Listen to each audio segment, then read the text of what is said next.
As a historian, how important do you think it is that historical movies should be accurate? I'm not sure quite how keen I am on accuracy above everything else. And the most important thing, if I was going to make a historical movie, I'd really want to get people interested.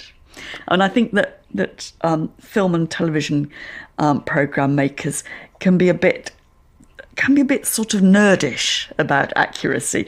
I remember a friend of mine once told me that he'd acted as an advisor for some Roman film.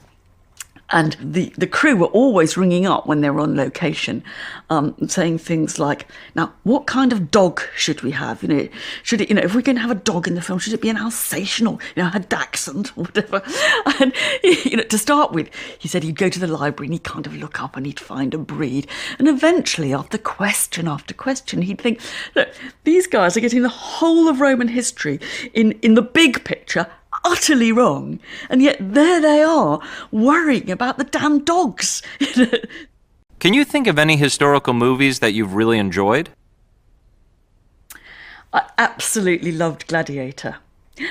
Never mind its horribly schmaltzy plot.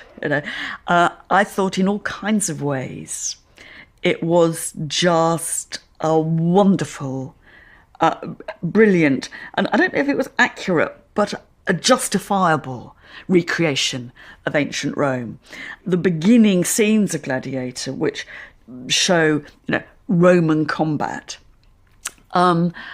just in a sense punctured the kind of slightly sanitized version of, legionaries standing, with all their shields, facing the enemy, all looking ever so kind of neat and tidy. I mean, it was messy and it was bloody and it was horrible. And it was such a different kind of image of Roman combat that I remember we set it in Cambridge as an exam question. How would students judge that kind of representation of Roman warfare? It's very interesting that there seem to be more and more historical movies recently, and many have won Oscars. Is that because history has all the best stories? Yes, there's no such good story as a true story, and that's what history's got going for it. Actually, non-fiction, in a kind of way, is always a better yarn than fiction is.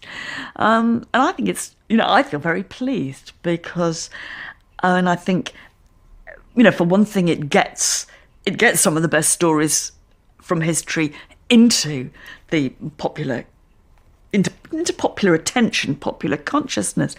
But I think also, it shows that you don't always have to be deadly serious about history. History, like classics, is often treated as something which is good for you, but isn't actually going to be much fun. You'll be improved by knowing about it, but it probably will be a bit tedious in the process. And I think that, showing that history can be larky, it can be funny, it can be surprising, it can be something that you can sit down and have a good 2.5 hours at the cinema enjoying, is really all to the good.